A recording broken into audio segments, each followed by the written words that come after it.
And we are recording. Welcome, everyone. This is your host, Abraham L. Jaguar, a professional game master. First of all, this channel is proudly sponsored by Dead Studios, the publishers and developers of Dames of Asstoria, a tabletop role-playing game where you play as monster girls experiencing high adventure in a world that doesn't fully accept them. They have recently released Daughters of Lamb. This is a pay-what-you-want tabletop RPG where you get to play as cybernetic nuns with guns, looking for the missing pieces of their AI god. You will find it in their website. The link will be in the description and in the pinned comment. This channel is also proudly sponsored by the Red Room Publishing. Please check out their store for exclusive tabletop RPG products. They have recently released Savage Swords. This is a Conan-inspired tabletop RPG where you get to explore ancient civilizations and confront forgotten nightmares. You will find it in their website. The link will be in the description and in the pinned comment as well. Today we are continuing the Quick and Classic Asteria campaign. Just like a small summary for everybody, the group interacted with the citizens of Shark and they obtained, among various clues concerning the political situation, the intrigue between the nobility of the city, they also obtained leads for a cursed tower in West Shark, where Palamon has been confirmed to have entered because of Munin's powerful vision.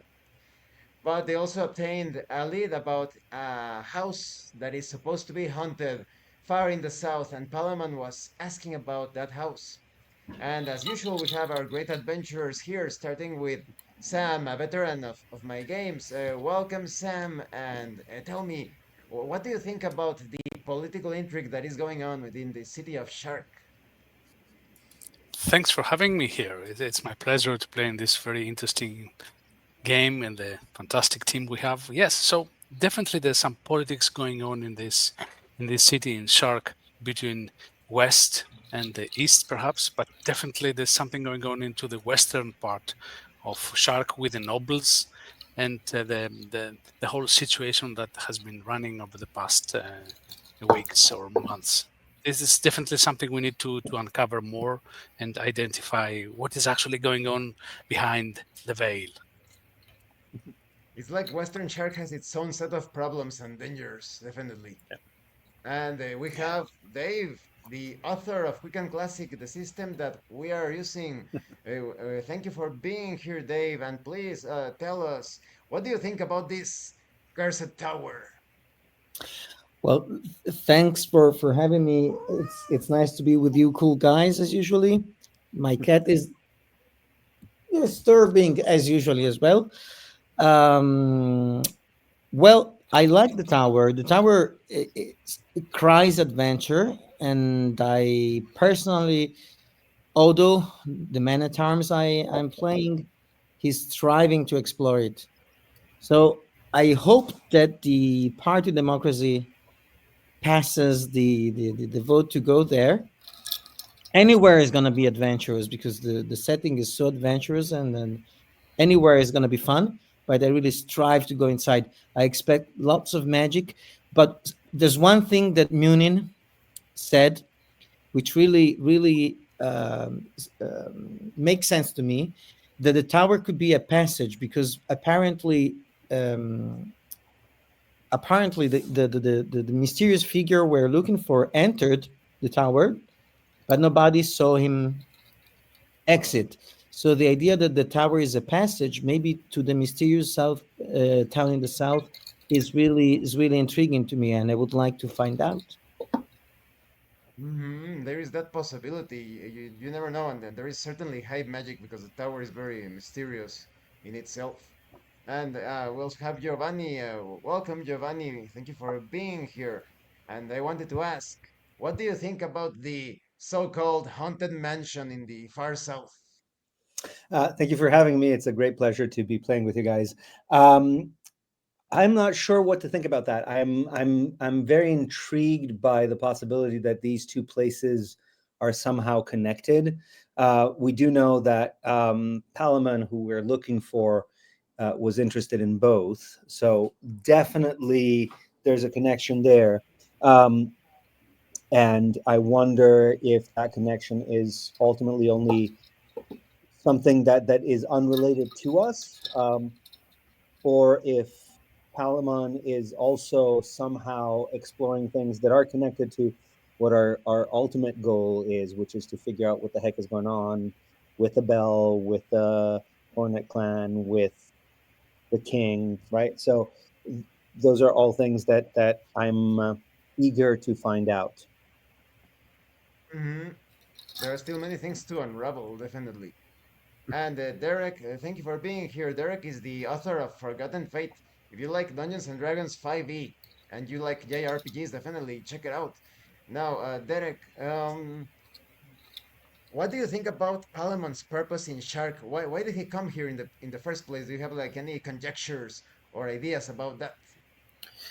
Yeah, I mean, Palamon's this kind of fascinating figure. He ties back with our characters, origins, and from what we heard from the agent of Mr. R, he's got kind of this mixed reputation, and various other people mentioned, hero to some, villain to others. Some people think he might be more than human. He has this kind of unusual appearance. So we don't have any hard data or information beyond the fact that we were suggested to seek him out in our foster father's letter that he left us with. Seek out Palamon. That's kind of our major lead he provided us with. But Racious hoping that he's some sort of figure aligned with or maybe even a leader of some sort of resistance against King Ralph and the kind of wickedness of Toag and the Black Knights and all that. That's what she would hope to find out of Palamon, but he could just be an eccentric, scholar with his own agenda that has nothing to do with mortal politics and that sort of thing. So she's got a lot of things she's hopeful for, but until we actually meet him, she's trying not to prejudge or make too many assumptions. Those are logical conjectures, definitely. And for those of you watching that haven't seen the other parts, please check out the playlist in the description below. And so it begins. You are all standing in front of the tower. Moon, are you quite all right? I am. I told you I had this vision. I have seen Palamon go in with a raven-haired woman. He entered the tower. I am I am intrigued by this tower. I really I cannot sense more of its magic, but I know it is powerful. And I am very much intrigued by it. And having now figured out that Palamon went in it, I think that should be our course of action. I'll step towards Moonin in a quieter voice. There's certainly a lot to discuss, but perhaps we should do so somewhere relatively secure. Our inn room would be my suggestion. And then I in a louder voice, I'll say, well, it has been a day already. Perhaps we should return to our inn in East Shark, at least eat some lunch and maybe rest a bit before we decide on our next adventure. Seems like a good idea, my sister in I, arms. I have a feeling that our next adventure will be in this tower. It attracts us like a magnet. So definitely we have to go there. And maybe also that raven-haired beauty that was with Palamon. Maybe she's with him in the She went in tower. with him in the tower. Hmm, interesting then. As Peter speaks, I glance around to see if we have any observers at this moment, as we did earlier today. Gracia can see nothing suspicious. No one around. Well, in any case, there's a lot to talk about, but back to the inn in East Shark, yes? Yeah, where we are possibly further away from unseen ears listening in. If nothing else, where we at least have meals prepaid, yes? Let us go. Yeah. When we can drink and good like and drink and eat like good mercenaries, just as Indeed. we are. I travel back to the inn in East Shark. And so you all proceed back to the inn with no events occurring on the way. Once we have had a quick meal and we retire to our room, making sure to always keep my voice to a level that it wouldn't be easy to hear from the outside of the room, whether through a window or through a door. Um, I start again discussing the possibilities. I do believe that our next step should be the tower. A question is, should we attempt going in tonight or should we wait for daylight? I Well, maybe we need to refresh your magic energy. But that would mean leaving time to go by. I too would prefer not entering the tower in the nighttime, and I too would prefer to enter the tower with my magic at its full power. But I also don't want to waste time. I Well, now also that we sense can that speak candidly, um, deciding when to enter the tower or if to pursue the tower or the manor or any of the above, these are essentially tactical considerations, yes? I believe so. I do believe you had possibly some reticence about the actually entering the tower. Well, the tower or the manor brings up the same concern before addressing either. And again, now that we can speak forthrightly, my concern is of an ethical nature. And I know you and I, Moon, would spend hours discussing philosophy and ethics back on Helmar, but What is we're, your concern? well, we learned some rather pivotal information yesterday that is far from common knowledge. Confirmed by two separate sources: the cultists who were summoning the undead, as well as that demon who took the form of Pip, both confirmed independently the reality that Toag, the deity worshipped as a benevolent god by the people of the mainland here, is in fact a demon, correct?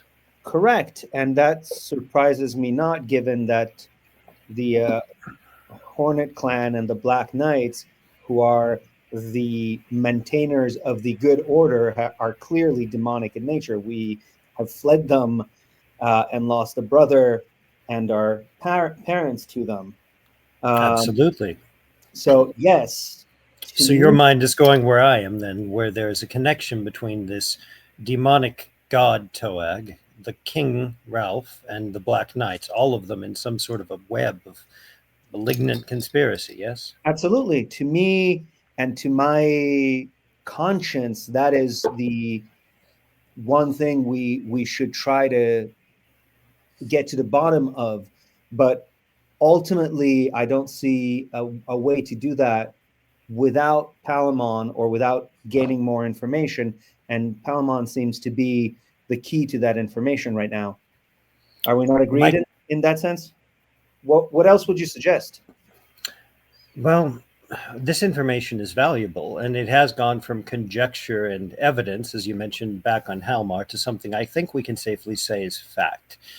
My concern is that, to the best of our knowledge, we don't know if anyone here on Asteria knows this with the certainty that we do.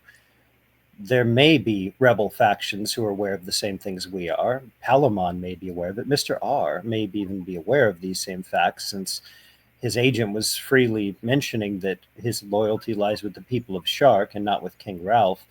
But we don't know if anyone but us, the four people in this room, know the truth of Toag and King Ralph.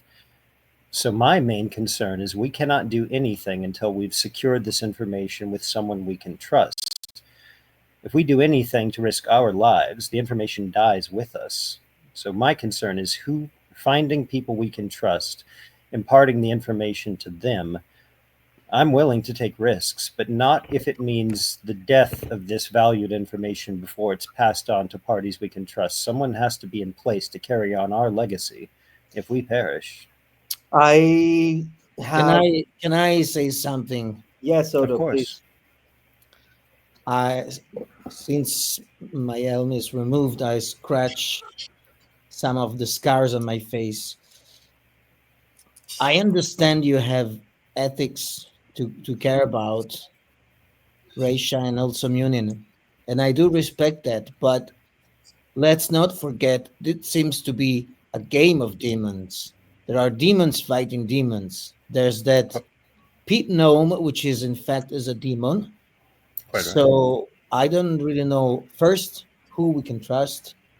Second, if it's any value to say somebody, look, the king is a demon, but there's another demon that we don't know anything about fighting him. So my idea would be situation seems to be very confused nonetheless. Whatever we do, let's carve into the mystery and look into the tower. If we find Palamon, we can ask him. We cannot do so until we've passed this information on to some forebear to carry on the cause should we die. But whom The, would you trust? Resha, I the, disagree. I disagree heartily, because, like Odo says, who can we trust? And well, I don't, Odo and Peter placed their trust in Mr. R, for example. not with information that was otherwise compromising. I do believe that the only people we currently can trust is each other. Now, if you think that this information is too valuable to risk all of our lives, then one of us might stay behind. But that is the only thing that I can think of.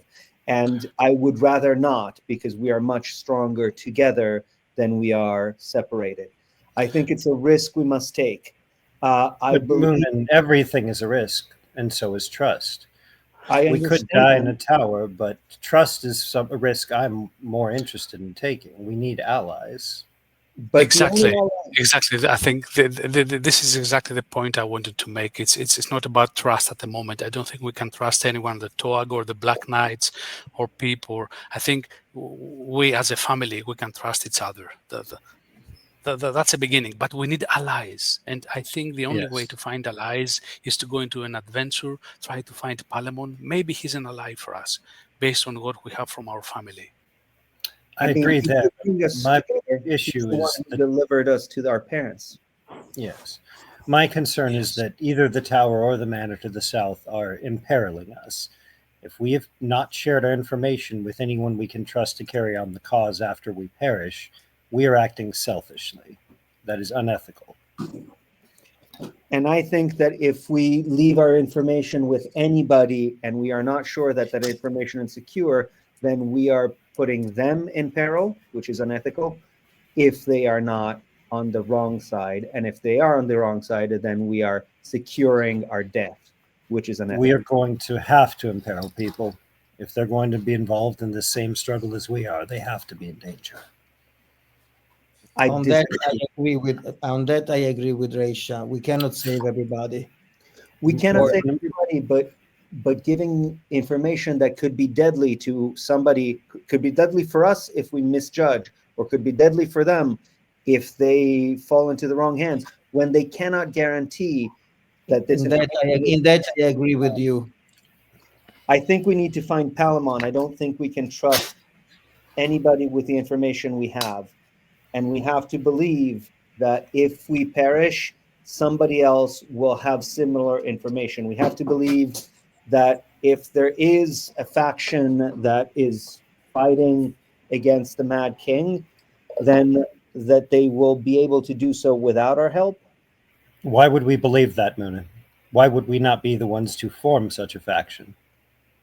Well, because if there isn't a faction Four already, people will not topple a government. We will need exactly. allies. If We there may need to isn't, if there create, isn't a faction already, then then we we are can of no build use. it. Then we can create it. We should be creating allies and network. We're Well, not four people Palamon could be, fighting God. We are four people capable of getting agents, an Which is army. exactly what we're trying to do. And I do Palamon not could be think such that an ally. spreading this information is going to be of any help. Why are Have you you so hesitant to trust, but so eager to enter a tower that could kill us? Both are risks, but one of them everything is can kill us? But have you considered that this tower could be a test that Palamon set for us? It could be, or it could simply be what it is on the surface, a death trap. No one who enters has ever returned. That means the theory of it teleporting, a connection to the village to the south where the manor is, obviously is false. It's only a few days away. If it simply took you from one place to another, someone would have got their bearings and just traveled back. It's obviously a death trap. Palamon is an otherworldly being, perhaps, or a great mage. He may have an amulet or a spell that enables him to survive where normal people like us could not. We don't know anything about it. It is a risk and a leap of faith, and I It would sooner take is, a leap of faith in trusting allies like Mr. R than entering this tower. But we are looking for Palamon. You know why? Of course, but if we die and the information dies with us before reaching, that is my entire ethical dilemma, Odo. If we endanger ourselves, we endanger everyone. We're not just acting for our own purposes anymore. This cause is bigger than us. We have a responsibility to ensure that it lives on beyond us if we're going to continue taking absurd risks. So we don't know what may happen if we die inside the tower. Maybe death is only a beginning if somebody dies inside the tower. So this could be of interest, I think, to all of us. This is a I mystery mean, worth dying for. I mean, if Raisha, if not, I put my hand on Raisha's shoulder and I look very closely into her eyes. I know we have been through a lot. The past days, weeks have been insane for us. We have experienced things that we didn't even would even begin to consider 2 weeks ago. But now we're in it and we must face it. And I fear that all of these shocks are holding you back. This is not the first time that we have been on the verge of doing something and you have stopped to have considerations, and you cannot let the thoughts of what we are facing stop you, slow you. I need you sharp as your blade. Moon, I think we simply have a different perspective. I'm concerned about the people who are not us. The world is bigger than us. It's bigger than our family unit. I'm Raisha, concerned and you that were if we concerned about die, me and my choices, and then you were concerned about Peter and Odo's choices. You have been concerned, and this concern is slowing you down. I need you as sharp as your blade. there's nothing dull about giving careful consideration to one's actions, Moonin. I would Right. consider that the very sharpest of courses. What I am cautioning is that we need to ensure contingencies are left in place if we die. That means we have to trust people. That is my suggestion, that And your before suggestion entering the is that tower, before entering the tower, we talk to Mr. R. We let him know that what we have is found out. that is my suggestion. Further, we know very little about the tower, and that's shifting to the tactical consideration. But Mr. R and his agents may know a great deal more. We don't know if it is even legal within the laws of Western Shark to enter the tower. There could be more lore, and it does break our cover, which is notable since you were concerned about keeping that prior. Adventurers act on contracts. No one is paying us to enter this tower. Which is why I would like to enter the tower unseen. And I know that the agents are following us, but the agents also have not contracted us for anything. They have kind of given us carte blanche in doing what we have to do and giving us the cover of their engagement. But I would like to enter the tower unseen. Now, if you would like to have a contingency in place, I would. then let's have a contingency in place. But I would like for that contingency to not be just giving this information before we go. I would like for this information to be maybe secured somewhere. And Do you have a method in mind of that? Some sort of Dropbox or message to be delivered in the event that we do not return?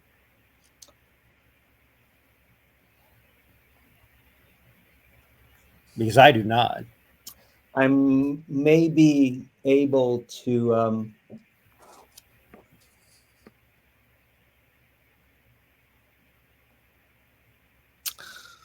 I may be able to do something, but I am not sure of this. Have you thought that we simply go to Mr. R and we say, hey, Tog is a demon? And he says, I knew that before you. That I mean, is, why I should think, be more informed than he is? I mean, if it's so powerful, why should be more informed? I see nothing wrong with that at this point. Odo and Peter both trusted Mr. R more than you and I did, Moon, and they gave their real names where the two of us preferred aliases. Yeah, I Odo, mean, in it fact, corrected. You must be a provided an powerful. alias, and Odo gave your real name to Mr. R's agent. So clearly, Odo and Peter want to trust this man, and I'm willing to as well. Nah, you're thinking too much. I mean, I gave my real name simply because I wasn't cautious enough because we just went through Zombie Nick apocalypse. Master and Undead and we figured out. I think we should live more in the moment. I mean, it's okay to be careful, but if they want to track us down, they will track us down. And if Mr. R knows, he knows. So okay, we can go talk Yes. to him before going to the That tower. is my proposal as well. Yes, Yeah, pass all the okay. information on to Mr. R so there's at least someone with resources, conviction, and the will who can continue this cause should we perish. Because we're acting on more than our own whims and ambitions now. This is about a whole continent worth of people, and we have a responsibility to them, like it or not. But have you thought of a way to test his loyalty before sharing the information?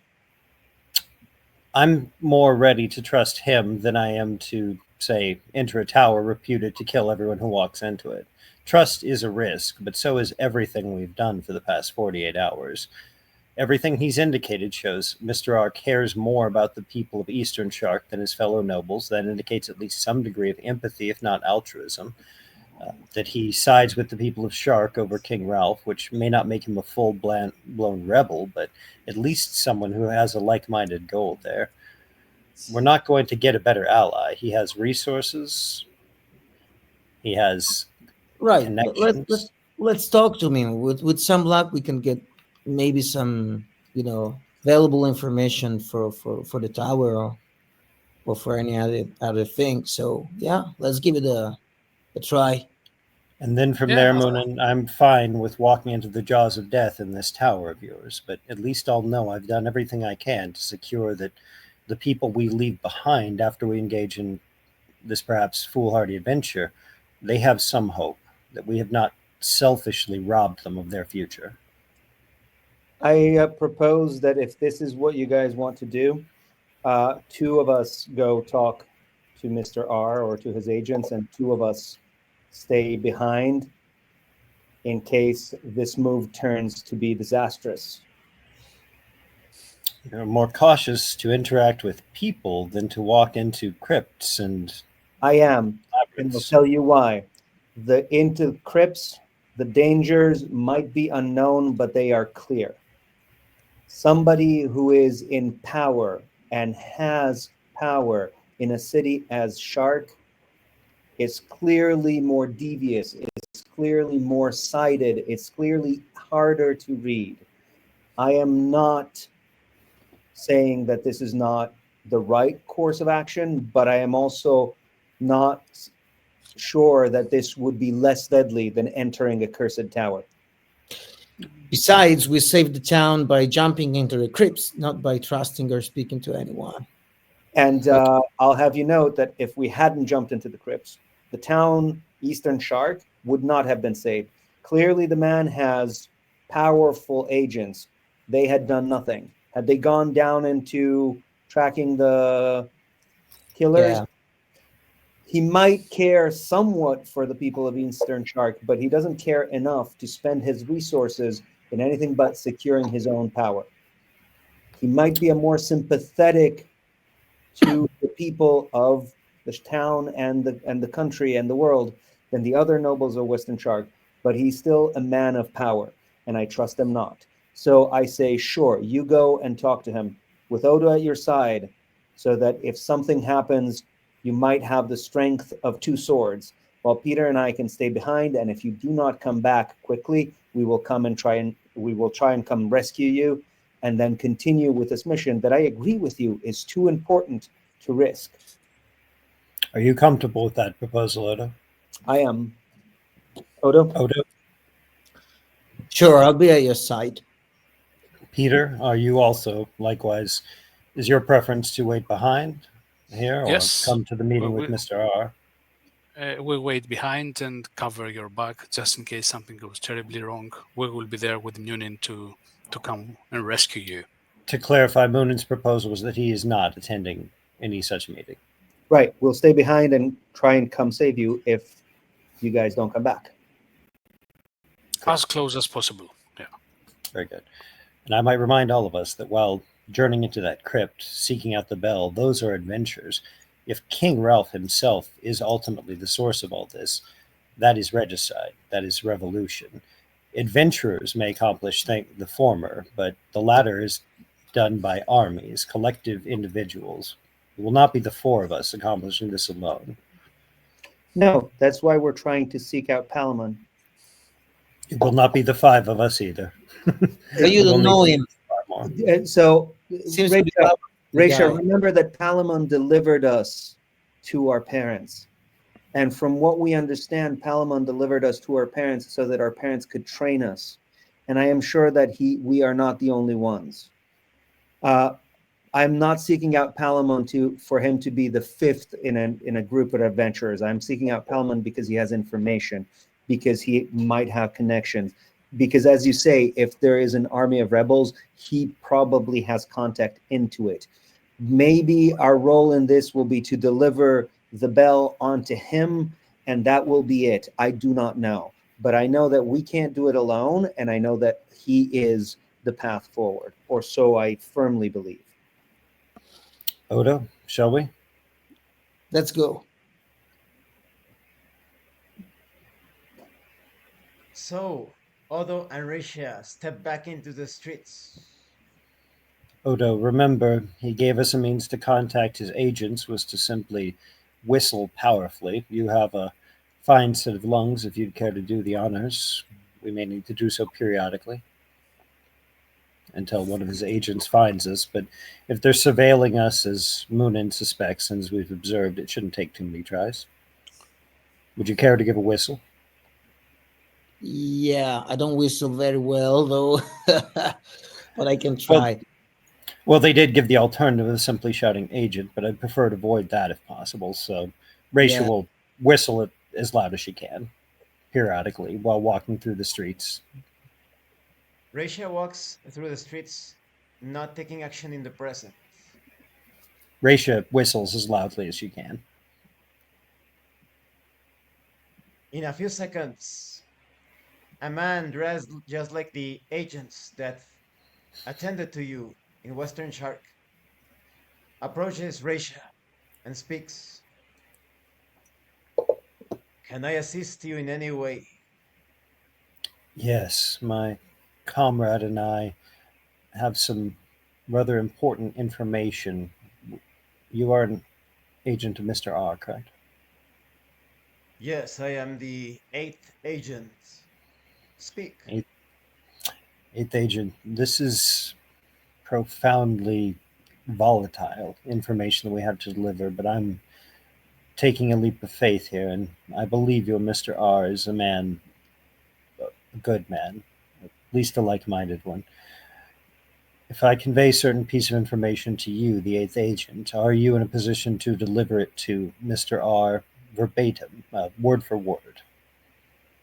Yes, I would do it through the first agent. Is this a place you are comfortable exchanging this information? I glance around.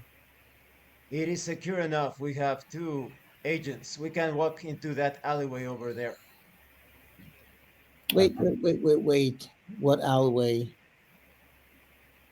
He points to a dark alleyway, I enter the half a alleyway. block away No, from no, no, the. no, no, no, no, no, no. Stop where you are. We need to see the man himself. We do not. He is in Western Shark and we are in Eastern. He will not Then this reveal guy himself. can lead us, can lead the way. We have not earned that sort of trust with him. And then you tell him the information. I will tell his agent and trust that his agent delivers it to his master. The But we agent need also. interrupts both of you. I can assure you, I will get this information to the first agent, and it will reach our Lord. but we also need to talk to him to get some information back. At this That So will time, not be possible. My if you lord is in great fear for his life, not only for his own sake, but for the people he will never meet with, despite you having taken such great actions in the service of Shark. He will not speak to you. if you're uncomfortable, Odo, you can wait here and keep guard over me from a distance. I'll proceed into the alleyway with these agents of Mr. R. Would that be your preference? nah, I'll come with you. I still think it's not a good idea, I enter the alleyway. and I follow her. As you proceed into the alleyway, the man steps near the connection to the street, looks both sides, and then speaks. Yes, it is secure enough. Please tell me, what is it that you wish to communicate? Eighth agent, please do all in your power to commit these facts to memory and deliver them as clearly to your master as possible. The deity Toag is confirmed by our experiences with the cultists who summoned the undead yesterday to, in fact, be a demon, masquerading as a benevolent deity. Whether or not this is common knowledge in the church or something known only by a select few, I do not know, but we know this with certainty. There are other demons, one who masquerades as a gnome Pip, who are enemies of Toag. Further, there is evidence to suggest that this link between the demon god Toag may also connect to the Black Knights, King Ralph. They may all be aware of the nature of this deity, and thereby promoting the monotheistic worship of a demon.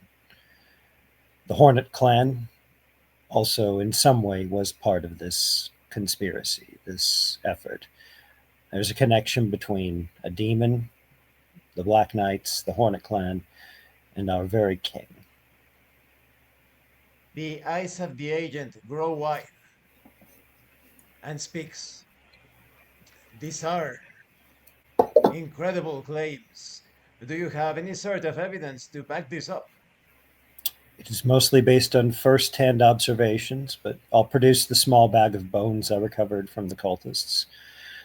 This was recovered from cultists who were working to summon undead that plagued Eastern Shark for however much amount of time, the Gravedigger and his son.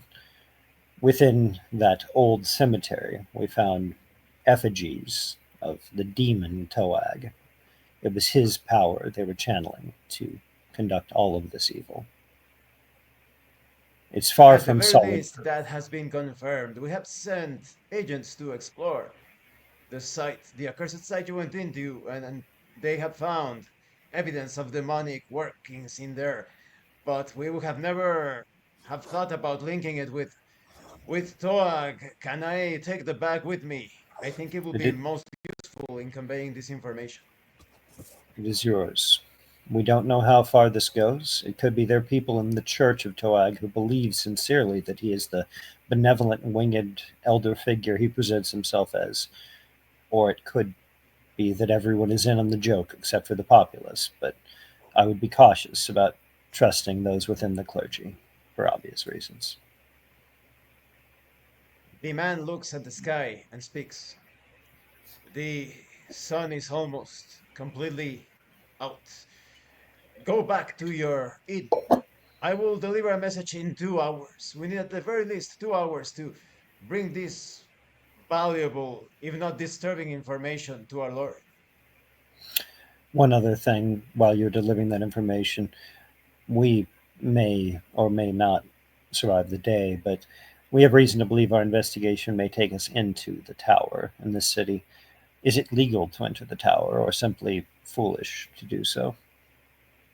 No laws have been placed because no one approaches the tower, at least no one that is in fear for his or her life. Good enough to know. If your master can provide any information or guidance as to that place, we would be grateful for it, but our minds are made up. It was just important to me that I deliver this to someone who might carry out the crusade if we don't come out. Thank you. I will make sure to deliver it, and without waiting, turns around and spits out of the alleyway. Let's move out. Let's return to the others. And so, you rejoin your companions. I summarize for Peter and Moonin what I've conveyed to the agent. And it's not illegal to enter the tower, so nothing is stopping us. Derek, did you feel threatened while you were giving the information to Mr. R's knight? Not really. It was a little bit suspicious, if you let me, but nah, he didn't attack us. No, they behaved exactly as I'd assumed they would. Loyal agents of a man they respect and He said he admire. would be back in 2 hours. Yes, Yeah, they Let's, may or seems may not. let's not be in our rooms in 2 hours. mm-mm.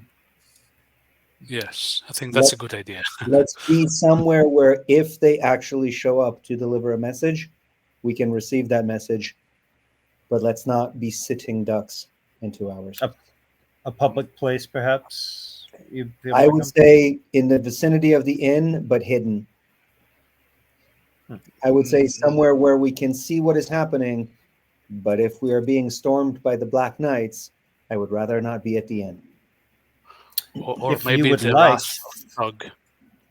Or maybe we have to deal with the wrath of Tog if he learns that what we said about him. if you wish, three of you could lie in wait, and I could be out there to receive the message to draw out the assassins that you're assuming will be coming. I'm not assuming. You might be perfectly right in what you have done, Resha. I do not think that Mr. R is necessarily evil, necessarily on the wrong side. I don't think that what you have done is wrong. I just don't know. And Would you like? I don't want to take a risk. I think that if you were right, in 2 hours we will receive a message that will give us some information and some peace of mind. And if you were not, in 2 hours or probably an hour and a half, this place will be raided by assassins, possibly the Black Knights. So then, shall I wait in the tavern publicly while the three of you hide somewhere to observe? if you wish, I would rather we all lay in hiding. Well, then they will have no one to deliver the message to.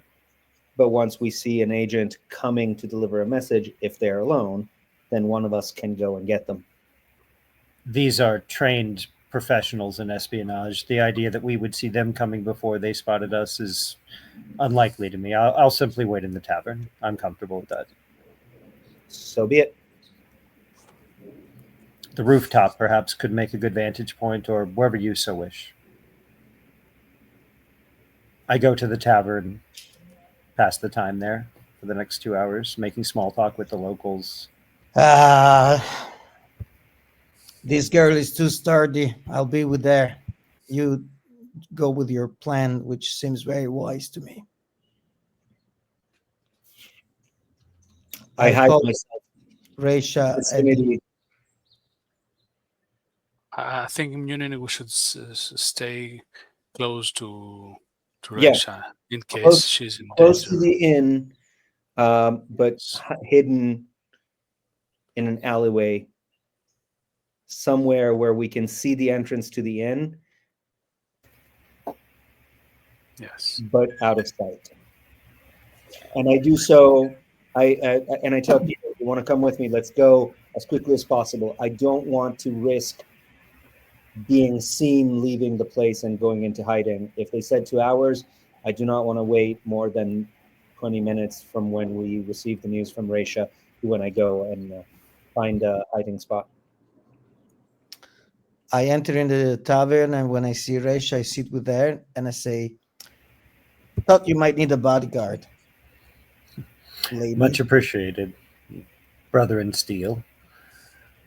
Should be fine, but we'll see how it goes. Let's see. 2 hours pass, and no messenger can be seen. Perhaps they're running a bit tardy, or did not know where to find us, but we can't delay indefinitely. Or are processing the information. You deliver quite the, you know, heavy stuff on them. It was what needed to be done, at least the burden that was on my soul. Glad that you feel relieved. So what do we Far do f- now? We wait. Hmm. I will go out of the tavern to get some fresh air. Maybe see if there's any curious bird watching. We'll look for Okay. anyone who might be observing us. Yes, perhaps they're waiting to ensure it's safe to meet us. I Okay. exit the That's, tavern and look for any signs of agents or other parties who might be watching us from concealment or waiting for us. I'm right behind her to protect her.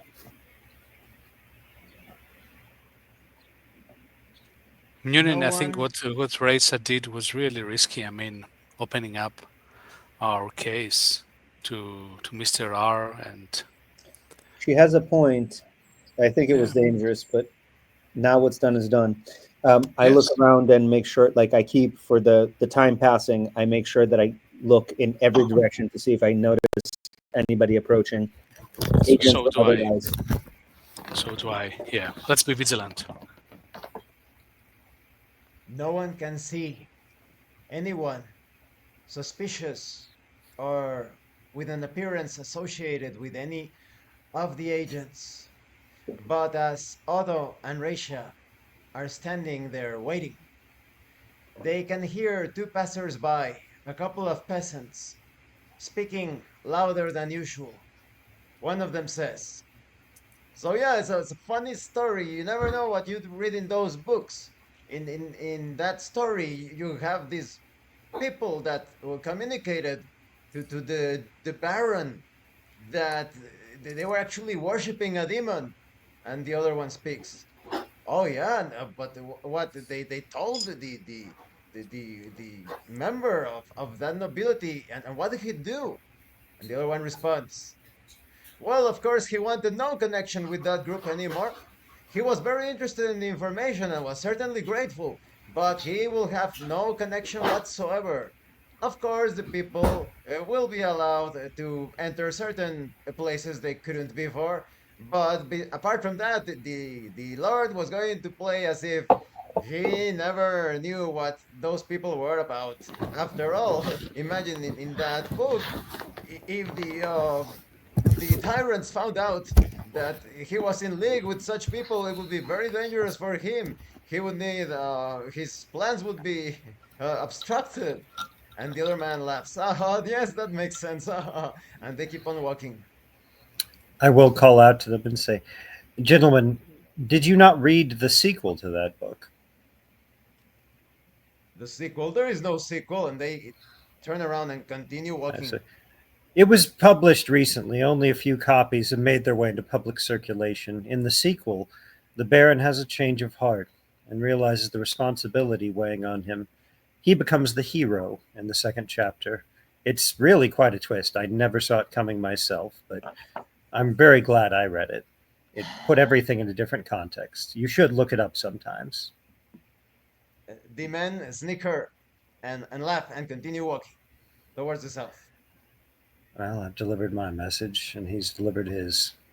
Let's find the others. You I have don't know where tried, they're hiding. and I respect you for having the courage to do it. Let's find the others. I look for the others. What happened? He did not show, nor did his agents, but he made his position clear. Some passerbys, no likely actors coached to deliver a specific message, read essentially quoted a fictitious text in which our exact scenario plays out. Heroes deliver this dangerous message to a powerful baron. In the fictional version, the baron permits them the same access, the same gifts he's already granted them. In other words, no consequences to the adventurers, but the Baron judges it too dangerous for him in his position to aid the adventurers in a more active way, and cuts off further association with them. In short, it doesn't put us in any worse position than what we were before, but Mr. R is not a brave No man. longer our patron.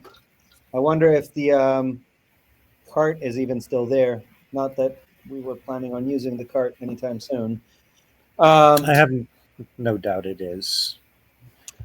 He Well, simply Only seems remembers risk it was a adverse. carriage. The carriage. at My this point, estimation would be he's simply risk adverse. which makes a lot of sense for a person in his position. I suggest at this point that we rest the night and then enter the tower. We know there's nothing legally prohibiting us from doing so, so we needn't even sneak under the cover of night, unless you wish to do so tomorrow. No, I would rather rest tonight and go in the morning. Very good. Thank you all for perhaps humoring my attempt at this. We are not going to find any easy allies amongst the populace we've encountered thus far, but At least you know that if we die, the news doesn't die with us. no, although a certain cowardly baron might simply bury it. But we And tried. at least Mr. R has acknowledged he received our message, at least Yeah. indirectly. He That's a has. good thing. Well, good evening, brothers. As we prepare for the night, I recommend that we don't all sleep, but we take turns guarding. Absolutely. Sleeping in shifts. I approve. Yeah. Watches. It was my, perhaps, it was my ethical concerns that ate up the majority of this particular afternoon. I'm fine with taking the first watch. You all deserve a good rest. I think, Arisha, you're already tired. Let me take the first. I won't complain if that's your preference, Peter. Wake me when you're done in about 2 to 3 hours. Thank you. Okay. So I'm taking first shift. Good enough. Let's see what the tower offers us in the morning. Good night, brothers. Good night. I'll take the third shift.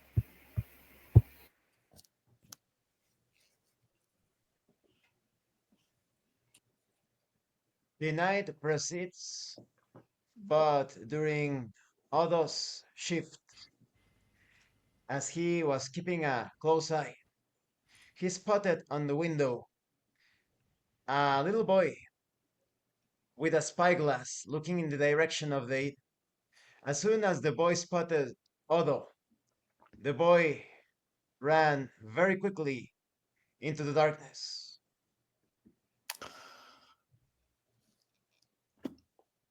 I wake up Noonin. All of the magical energy and the health has been recovered due to sleep. I wake up Noonin. What's up, Hey, brother? was a little boy spying on us round the corner with a piece of glass. He ran away. I doubt that would be one of the agents. I don't know. Agents Black Knight. I'd Either be, we investigate or agents are much better at not being seen, I think. Which way did he go? I point the direction at the window. Maybe it's my turn to do something stupid. I'm going to follow him. No way you're going alone. Union, I'm joining you. I don't know if Odo wants to as well, but The conversation woke up Peter. Let's go. Yeah. A nudge. What? What? There was a little boy spying on us with a spyglass. I doubt that would be one of the agents. They wouldn't be so easily spotted, and I want to go check on it. We are the heroes who saved Shark. He's likely curious to see what real heroes are like in the flesh, but if you're worried about it, of course, I'll accompany. Let me grab my blade and armor. Same. Same. We should all doff our armor before we proceed Yeah, into of this course. night, meaning we won't be catching up with the boy. It's going to take you both some time to put on chainmail, and Peter and I some time to put on our leathers. I doubt we can catch him too, but if you want to go, I'm not trying to catch him. Very I good. think I will trust your lead on this one. if he's looking at us, he's probably hiding, but still somewhere where he can see us. And I would like to draw him out. So yes, Remember, we had an unusual upbringing on Halmar, but even we had occasion to dare one another to try yes, dangerous things. It could simply be the mirth of children. could be, but I have a hunch. Very good. So I don on my armor, and then I put on my cape. It's been a while since I've seen your Yeah, trademark cape, Moonin. It feels good, honestly. yeah, it does. It feels really good. Once we are all ready, I step into the street and go into the direction in which the boy went. I Come on. follow Moonin. yeah, I'm going to. Yeah. After a while, if nothing is noticeable, I of course look around to see if I can spot the child or anything noticeable. Munin cannot see the child in any direction or in any nook or cranny of the spot where he was spying from. But Nunin catches the smell of incense, usually employed in sorcerers' workings. Anything? Smell of incense, and that's not usually a kid's doing. That's usually a sorcerer's doing. Peter, yours are the keenest senses at detection of Yes. stealth and subterfuge. Would you like to look around for any sign of our eavesdropper? I'm doing my best to have a look around. Maybe there's someone who heard something or saw something or saw a shadow moving. It is clear to Peter's eyes that whoever was here a few moments ago was a true professional, as no trace was left behind. Oh, I try to find a spot that is visible from many different directions, and then I squat down and I sort of extend my hands, and I speak not loudly. I do not want to call attention, but loudly enough that if somebody were listening, they would hear. And I say, "Come forth, little one. Come talk to us." No response is heard. I approach Peter and quietly say, "The two of us are probably the most agile. We could try to scale a roof to get a better vantage point, but I leave that up to Moonin. He and Odo seem most concerned about tracking this person." You all notice that the sun is about to appear. Let us. What about we just step into the tower? This town is getting too complicated for my taste. Before we do so, let's go to the magic shop. We have not visited it, and this smell of incense As you makes me wish. wonder. Maybe there's I a agree. little shop boy that we might recognize, or maybe we can find some more information about the tower before we venture in it. So let's go to the magic shop and then go to the tower. I like yeah, I that, think that's a Moonin. good idea. The magic shop likely would know rumors about a magical tower and might even be able to give us more rumors on Palamon. We could accomplish a lot in a single stop. Let's do so then. Wisdom. Yeah. I go to the West Shark Magic Shop. It's probably too early for it to be open. Let's get some breakfast and then go. A better More idea. wisdom. So let's I go return to to the inn. let's Yes. go. Eh, Let's go. We go. I return to the inn and request I another breakfast of hard bread, hard cheese, and ale. And so it is done, and time passes in the inn with the commodities that it offers. Once I judge that most businesses outside seem to be operating for the day, I say, well, now shall we proceed with your suggestion, let's go. brother in steel? Very good. Now I proceed with the others to the magic shop in Western Shark. As you arrive at the establishment, you see that it has just opened with two identical looking men dressed in green robes. They all have red hair. They both have red hair, shoulder length, and green eyes. They look at you as one of them sweeps the entrance. The other one speaks. Ah, welcome, fine adventurers. I am Clix, and this here is my twin brother Tix. We are the finest sellers of magical goods in Shark. Be most welcome. Thank you. We are relatively new to Western Shark. What a lovely shop. So many Yes, indeed. curiosities. I must warn you, we sell things at their value. It is, some would say, a most expensive shop, but it is well worth considering. Each purchase is could be a lifesaver. Magic comes from a great deal of research and study, is my understanding, correct? It's more than the way of the blade, where it is simply repetition and determination. Ah, yes, well, those activities certainly do take a toll, right, brother? And the other twin speaks. Yes, indeed, sometimes things can get a bit messy.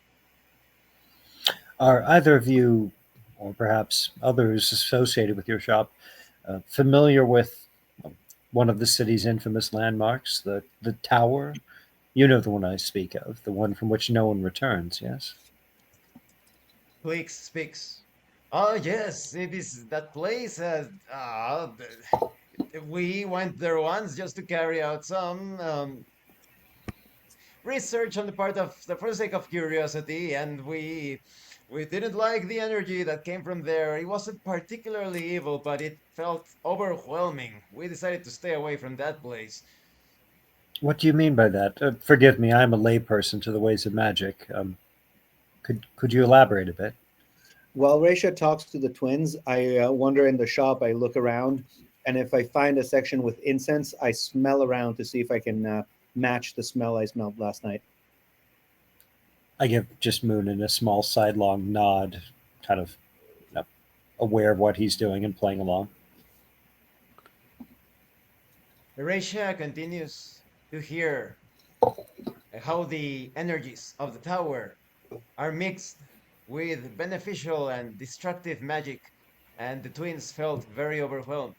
And Munin spots a particular section of the shop with herbs that smell exactly like the fragrance in the alleyway. That's fascinating. And the stories say no one has returned alive, but one thing I'm a bit ambiguous about, has anyone returned? Have there been bodies, corpses recovered, or simply people enter and don't leave, so the presumption is that they've passed on? The twin that was sweeping the entrance speaks. Well, there are some crazy stories every now and then about that the tower has something that eats or disintegrate the ones that go inside. But how can such thing be? How can such information be available if no one has ever returned, right? They're probably just like silly kid stories. And you'll forgive me for asking, but as magi like yourselves, has anyone conducted any sort of regimented experimentation, sending in a goat or a beast of burden while observing it to see what happens, that sort of thing? Surely over the years this tower has stood, all of these have been exhausted, yes? These obvious courses of action. Between by the name of Click speaks. Well, no, and I don't think anybody has attempted such a thing. The fear of the curse is too prevalent. Perhaps they think they will be cursed by association. So, would you say this is a germane consideration as a practitioner of magic or superstition on the parts of the uneducated? It is difficult to tell with magic. I would say it leans more towards superstition, but we have a good thing going, so on our part, we did not carry further research in order to protect our existence. I give a Have you? sidelong glance towards Moonin to see if he needs additional time. I I, Uh, I address clicks. What are these herbs for? Oh, you mean these? Ah, these are very interesting. They have a great variety of uses. They can be used for scrying mainly, scrying, and sometimes to summon, they say, evil spirits, although my brother and I are not very familiar with such workings. And do you sell a lot of them? Well, yes, they are purchased at least once every day. My brother and I are always joking that perhaps they are being purchased by the various agents of the nobility. You know how they are with their intrigues here. They're probably hexing each other and whatnot. How funny. I believe your boy might have lost some of these on one of his errands yesterday. I smelled the very exact same herbs. Boy, we don't have an errand boy. Hmm, interesting. And I would assume no children purchase such items, correct? We do not sell this to children. We don't know what they are going to play around with. Naturally. Interesting. I pause, waiting to see if Moonin has other inquiries for the twins. I peer inside to see if there's anything similar to a scrying glass or that sort of objects. Otto finds nothing in particular of similar use, but he does spot magnifying glasses. Hmm. Do you sell also glass that lets you see better by any Ah, chance? well, yes, you can see these fine magnifying glasses. We usually do not sell such things. Really? You know, this may be a bit of a non sequitur, but there was a. I don't need to bore you with the details, but there's a woman who's a bit of an acquaintance of mine, raven hair, blue eyes, very distinctive, lovely woman. Um, I don't know if you know her by any chance, but apparently she has an associate, some acquaintance by the name of Palamon.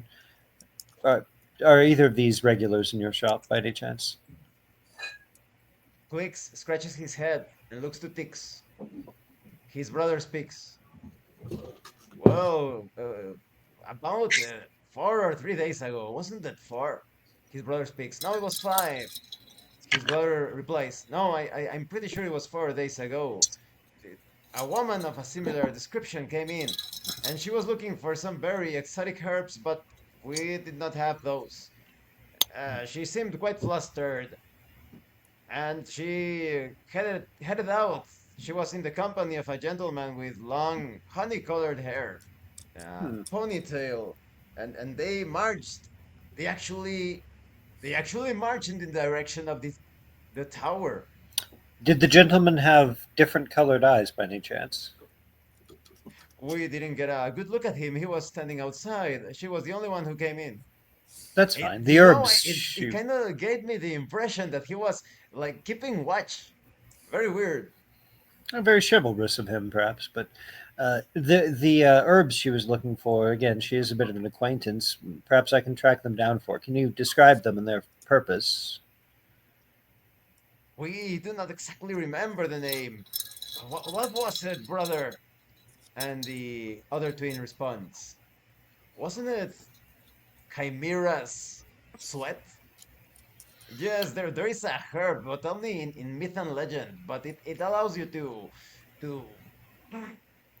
I think it allows you to close certain portals according to myth. I've never seen such a thing. I never seen it in action. That would be incredible.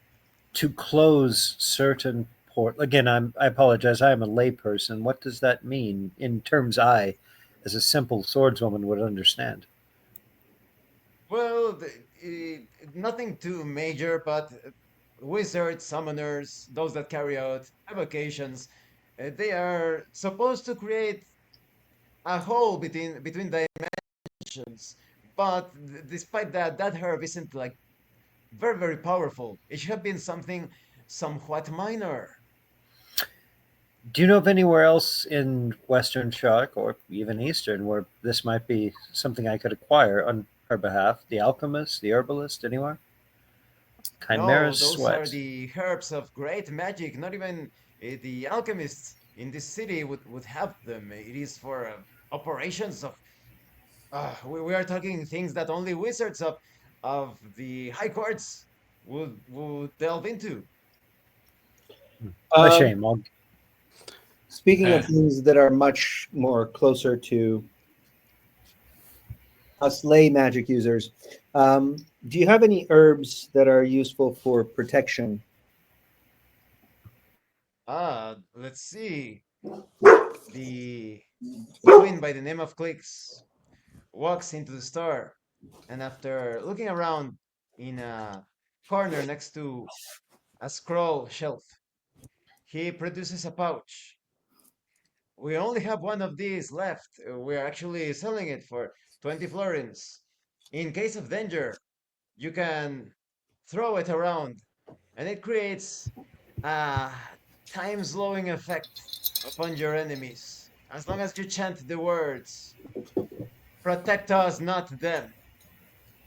Of course, these are only used by a practitioner of magic. Otherwise, an average individual such as yourselves, they will not be able to program the magical energies for your exclusive protection. But perhaps you're purchasing it for a friend. Would you like a sack, a small pouch? Um, before agreeing, I try to sense if I would be able to use such things. Munin has the knowledge to use such substance. How much for a sack? That would be 20 florins. I step forward and open my coin pouch, standing alongside Moon, and say, I think that's an excellent purchase. We'll surely find an adept of spell casting who can join our little merry band at some point in the near future. Yes, I'll take one. Thank you. They will love it. Here you go. It is certainly a great gift. Clinks, for how long have you lived in this place? All my life, since I was a little boy. That's very interesting. I mean, I'm really interested in stories of legends and of buildings and places. Sometimes they hold real power, even the name of a place. Is there any legend about this tower, this cursed tower? Perhaps it is dedicated to a master or a god or a demon who runs or owns the tower? That's a very good question. Uh, Dix, didn't you read in a book a long time ago? You know, one of those books that the travelers sometimes lent to us when we were still learning the magical arts. Didn't you learn something about the tower that you found very curious? And Dix speaks. Yes, it said something like the tower had not only levels above, of course, that is, a tower must have floors, I guess. I've never gone inside, but it also spoke that the tower also had like an underground basement area. It went up and down. That's fascinating. Imagine if someone were to be brave enough to enter.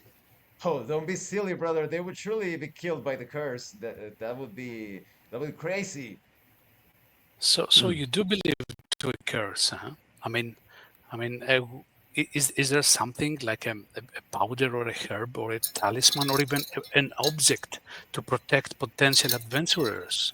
Have we heard Or about does anything? everyone who enters simply disappear and die without any hope of return? We simply have no idea.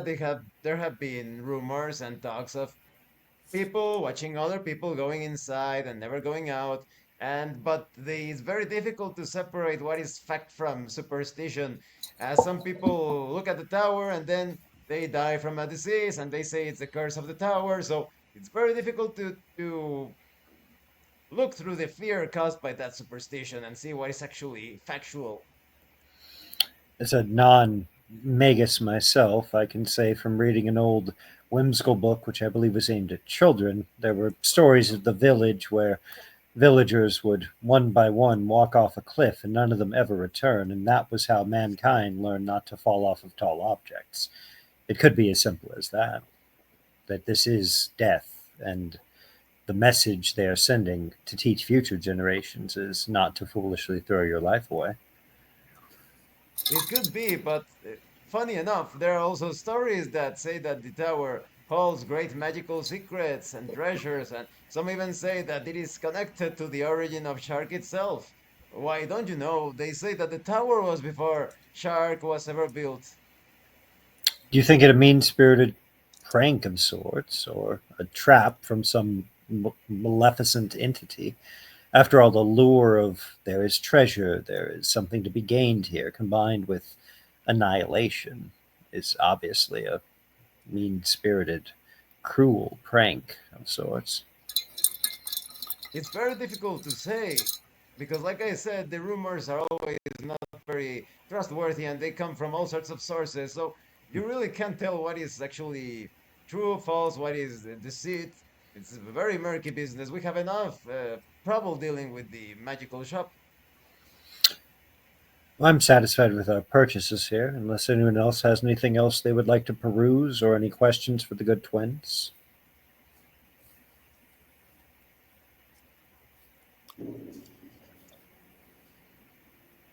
No? Then Leave. we'll be on our way. Thank you. I depart. Thank you, Clinks. Thank you, Tix. Thank you, brothers. They wave as you move away. All right, let's go towards certain death. Do you think I glance around habitually, looking for anyone eavesdropping on us now? In the city street, I assume. Risha can see no one around. Do you think this herb, this element that the dark haired woman was looking for, Chimera's sweat, said to shut down or nullify portals? Do you think that's what they needed to safely enter the tower? They may have acquired it through some other means, or perhaps Palamon had a small supply of his own that he did not wish to exhaust, was forced to. But do you think that's what spells the difference between entering the tower safely and simply being annihilated by its curse? No, I don't. I think that there might be a portal in the tower that Palamon was trying to shut, maybe behind him as to not be followed, or maybe just because it was a portal that he wanted shut. I do not think that that is an element needed to enter the tower. Well, we know no one is dying and leaving a corpse behind, so simply the act of entering the tower is eliminating corpses and people altogether. They're simply Well, if they snuffed die out. inside the tower, they might just be corpses inside the tower. Or if But it's someone would have observed them from the entryway. Were that the case? not necessarily. Can you elaborate on that theory?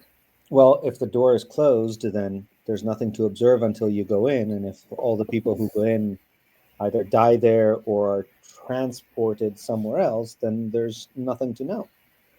I should clarify that if Superstition, I think, is strong enough that people don't venture to even look for possible corpses. So there may be an entrance, a set of stairs that leads to a room upstairs or downstairs where people have died and their corpses remain, and there's no way to know from the outside.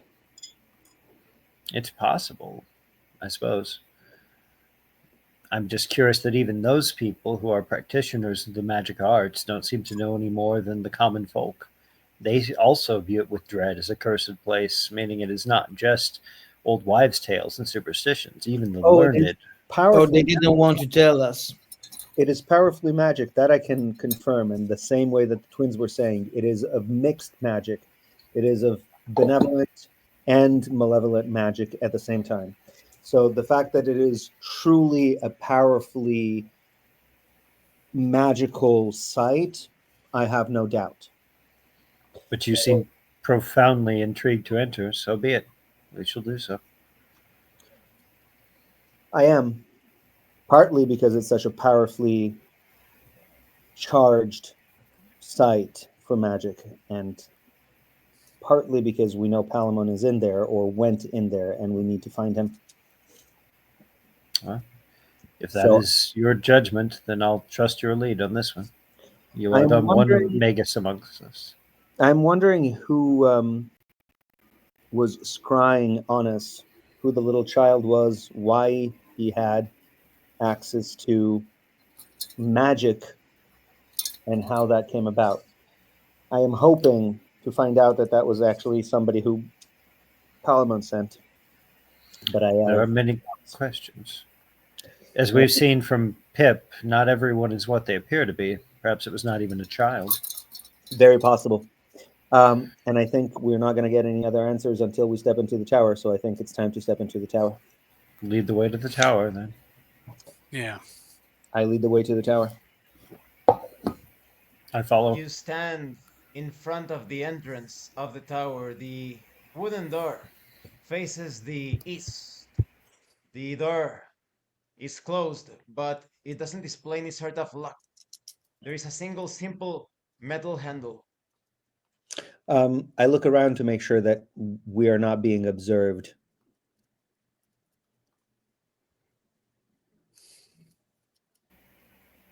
Nothing suspicious can be seen around, and Munin notices that the tower has 20 feet in diameter in total.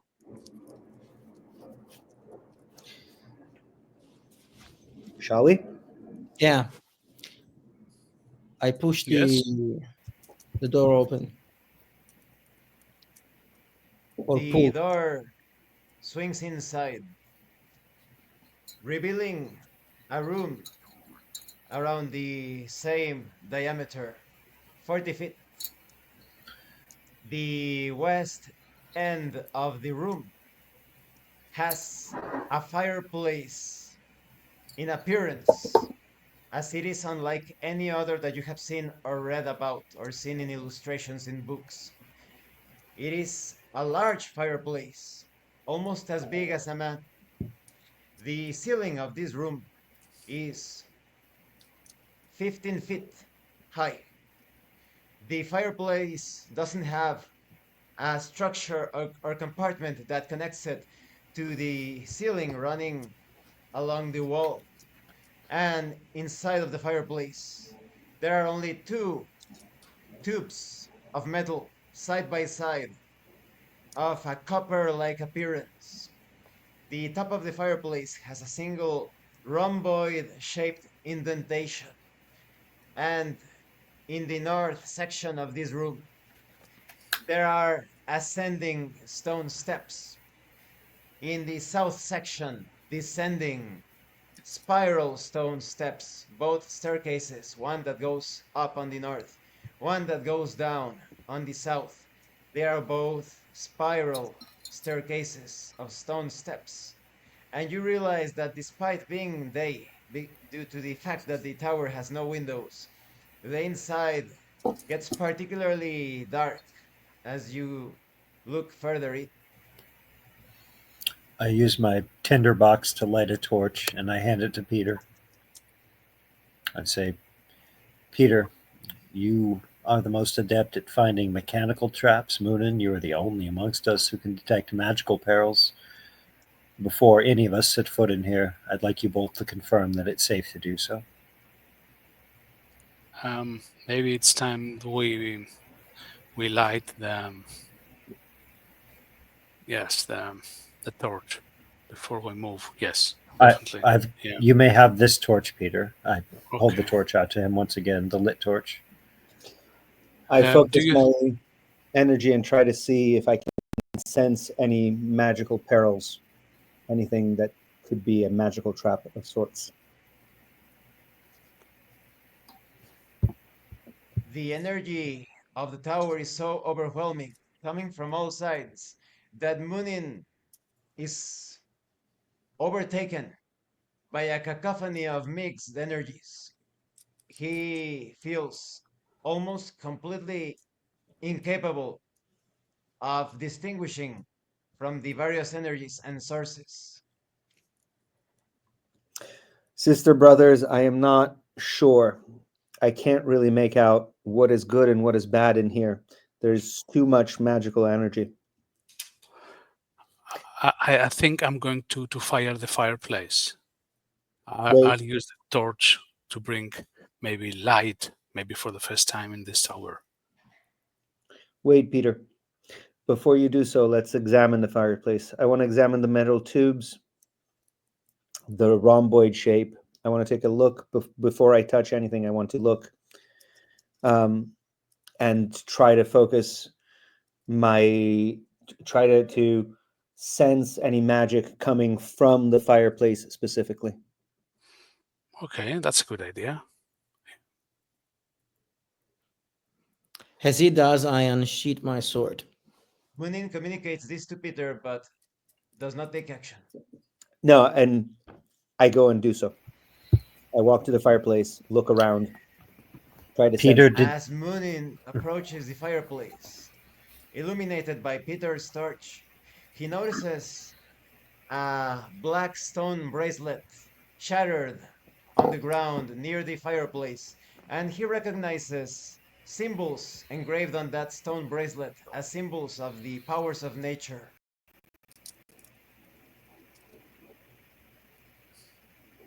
What is it? Sister brothers, there is a bracelet, a stone bracelet that has been shattered here, possibly of druidic magic. Shattered. Interesting. So it's in pieces. Pieces, yes, broken, shattered, made of stone, and it has runes, symbols on it that are of those of the magic tied to nature. Are the two of you able to join me here at the entrance momentarily? I beckon them from the entrance of the tower towards Yes. Peter and Moonin. I wait for them to join me physically. We come. Congratulations. You've been in the tower and you've left. So we've already misproven their superstitions to some degree. I feel a bit more at ease. But I'm shocked that no one has done even this level of experimentation, aren't you? This is a major landmark of this city, a very well populated city, rumored to have Oh. treasures in it. There are nobles and others who would be eager to claim such wealth. As Raisha speaks, a huge force, a push, as if a wave have hit her from behind, pushes her inside. The door locks, and laughter is heard from outside the tower. Just as planned. Just as planned. Stay there for all eternity.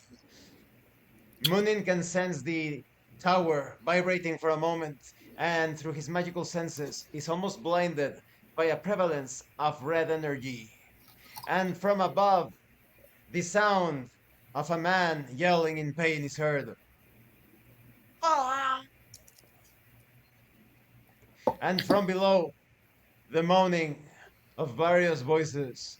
Oh, oh, oh. I was worried of something like this. We expected this to happen. To Of be course, honest. no one has escaped this place. No one has had any sort of report. We didn't come here to save the city. We didn't come here for any greater purpose. We just came here out of macabre curiosity. And now I'm we'll trying. die. I'm We trying came here to. to find Palamon, so let's find Palamon. I walk back to the fireplace and try to study it.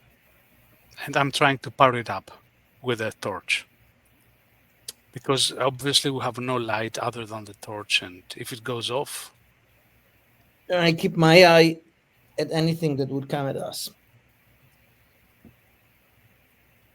Through the magical miasma, the kaleidoscope of energies, Munin is absolutely certain that the fireplace itself served as a device to create a portal, but the portal was ruined by the actions connected to the bracelet, as the symbols of the bracelet indicate neutralization or the locking or Well, destroying dissipation of forces.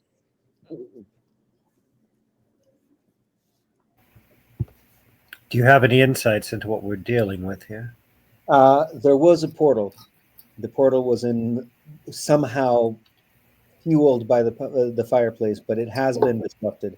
I know not if this was Palamon's doing or his companion, or if this is precedes them in any way, shape, or form. But I do know that this used to be a portal and it has been closed. We know with high probability it likely was Palamon or his companion. She was seeking out an herb specifically that is known to eliminate portals. Perhaps they found a different magical method to do so. To do so, yes, it is possible and likely. Um, Can your magic reopen the door that is sealed behind us? I moved to the door carefully to examine it. The door that closed behind us. Reisha notices nothing of particular importance related to the door. I tried the door to confirm if it is locked. As soon as Reisha tries to open the door, it's as if the door is covered by some sort of force field, as Reisha is unable to even take hold of the handle. I can't even interact with this. So we know Palamon accomplished what he wanted to. He eliminated the portal and left. But now we're stuck in here. I try to see if I can somehow interact with the force field and undo it. Perhaps your spells could do so. I know not. And as Munin examines the energies, the session ends. This is the cliffhanger because things are could get a bit hairy. Oh, But yes, great sessions. We are out of character. So what do you think about the session? I had a good time. Yeah. I hope everyone did. Yes, yeah, I think it was very nice that you stood for your motivation, which was a good motivation, in line with your ethics. And eventually, we took risk, and then we stepped into the tower. So it seemed like a complete uh, turnaround of the events. Now let's see what's inside, but it's intriguing. Yeah, I mean, obviously for Raish, it's disappointing that Mr. R wasn't more of a, risk taker, maybe actively involved with rebellion and organizations. But, it is interesting to kind of see some of the different characterizations where we kind of have a very like different perspective on risk of some characters are very hesitant towards, I guess, to call them social risks, like intrigue related risks that involve like communicating with NPCs and things. Then like Raish is obviously more concerned about dungeon risks, so everybody has their kind of comfort zones and the things where their Yeah, yeah, characters yeah, are yeah, like, yeah. whoa, that kind of scares me. But it's very interesting that Raish is more scared of classic D&D murder dungeons, and we have like Moonin and maybe Odo to some degree kind of more scared of like people, like trusting Mhm. people. So it's a Sure. very interesting kind of party dynamic where we all have our things where our characters are brave on this, cowardly on that, cowardly on this, brave on that, kind of thing. So it's interesting. I like that. it is obvious that the tower is a death trap. I mean, but it is up to us now to show our creativity and solve the puzzles of the place. It's up to us now. Yeah. Or leave if we can, but we'll see But what it has Moon's magic can do. it's still true that, or probably true that it has mixed magic. So not always evil there. That is interesting. And if Palamon went there, he shut the portal. Maybe that's the reason why we're still alive. Because I don't think anything nice would have come out of it. But We did hear that sinister voice like cackling at us and basically saying gotcha. So yeah, um, yeah, I'd yeah, yeah. imagine, Palamon's not, if he is a benevolent NPC, he's probably not friends with whoever did that. Or So, maybe he has already left oh, he's definitely already left. Yeah, now it's a somehow. matter of I'm will Somehow. we ever leave or are wondering we if going to he die went here? through the portal before the portal was shattered, but that is a possibility. And so the reopening the portal might be something that we want to look into. But again, we don't Yeah. know if the portal that he closed No. was a portal to somewhere and he might have taken that path, or if the portal that he closed was a portal from somewhere where creatures might have arrived, in which case opening it up again would be a terrible idea. Yeah, we'd Um, be undoing whatever he did, whatever he worked hard to do. Yeah. So, so I would like to explore and find out more. I think, to an extent, the cackling uh, and the voices coming from up and down seem like a little bit of theatrics to me. And when there's theatrics, it means that there's not too much strength. And Might be. it might not Might be. Might be. might be a way Anyways. to lure us. Like I want to do some careful exploration. Mhm. Would you say although up, the up history of or no down? survivors leaving this tower suggests strength. Yeah. Um, But yeah. would you say up or down, guys? I would say out the front door. See if Moonin can somehow If I can disable the open it, force field. Yeah, if he can open it, we'll have to deal with that first. But if we are stuck here, we'll figure it out next session, I guess. But yeah, for now, hopefully we can go out the way we came.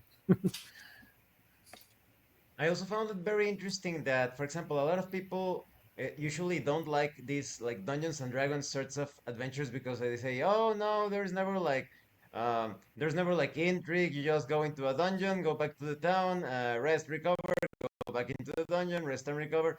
But it always depends on how, like I said, how deep you go Yeah, how into the the players intricacies of approach the it. adventure. Mhm. Yeah. Exactly. Yeah, because there's That's a lot of intrigue in this city.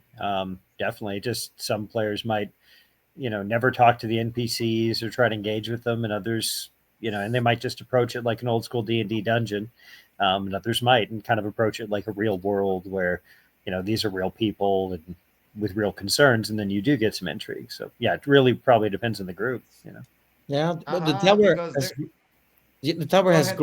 has grown in mystery as we were playing, and in the complexity, and I think there was also a very important part of like growth of the characters, because Raisha stood for her point, Mhm. and we chose to let her go and see, rather than say voting like we're three against one. So we're no, you let's do as you wish. And I think there was an evolution maybe in the characters. No. Well, yeah, and I Raisha's still vague, usually. like casually optimistic that her message that she sent back to Mr. R of like, "Hey, be the hero in the next part." Like, she's hoping she can maybe persuade him to take some risks and do the right thing. Um, I'm usually against the democracy angle because mhm. it's very useful when you want to solve things quickly. But Yeah, when there is something of great importance, I think it is much better to through logic and reasoning, like to reach a compromise of everyone's ideas.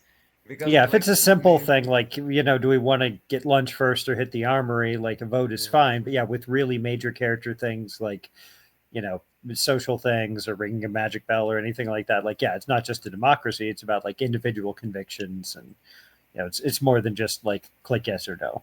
I agree.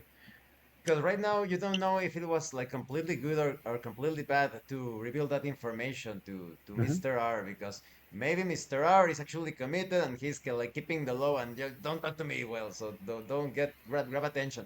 Or maybe he's Hmm. just afraid and you know what, you go ahead and deal with that. I'm taking care of my own things and my people. I don't know anything about that, so you still don't know Right. the exact ramifications there. And it could just be that he's kind of exhibiting some of the same paranoia as like Moonin or Odo or Peter of like, well, maybe these people are actually agents of the Black Knight trying to lure me out. He Yeah. still could be in fact a rebel leader, um, and just like, well, I don't know these people. These could be, this could be a false flag operation. So yeah, we still don't really know where he stands, which is fine. That's how it goes with intrigue. There's always questions. So Mhm. yeah. Well, thank you again for playing, and thank you to everyone at home for watching us. Uh, Mhm. And thank you so much to those of you that are going the extra mile to support the channel. If anyone else wishes to further support the channel, consider joining as a member using the super thanks button. Like, subscribe, take a look at the information in the description and in the pinned comment. This has been your host, Abraham L. Jaguar, a professional game master. And remember, in tabletop RPGs, you are not telling stories about your characters. You are experiencing the game world as your characters. Once again, thank you all. I'm stopping the recording in 10 seconds. Bye.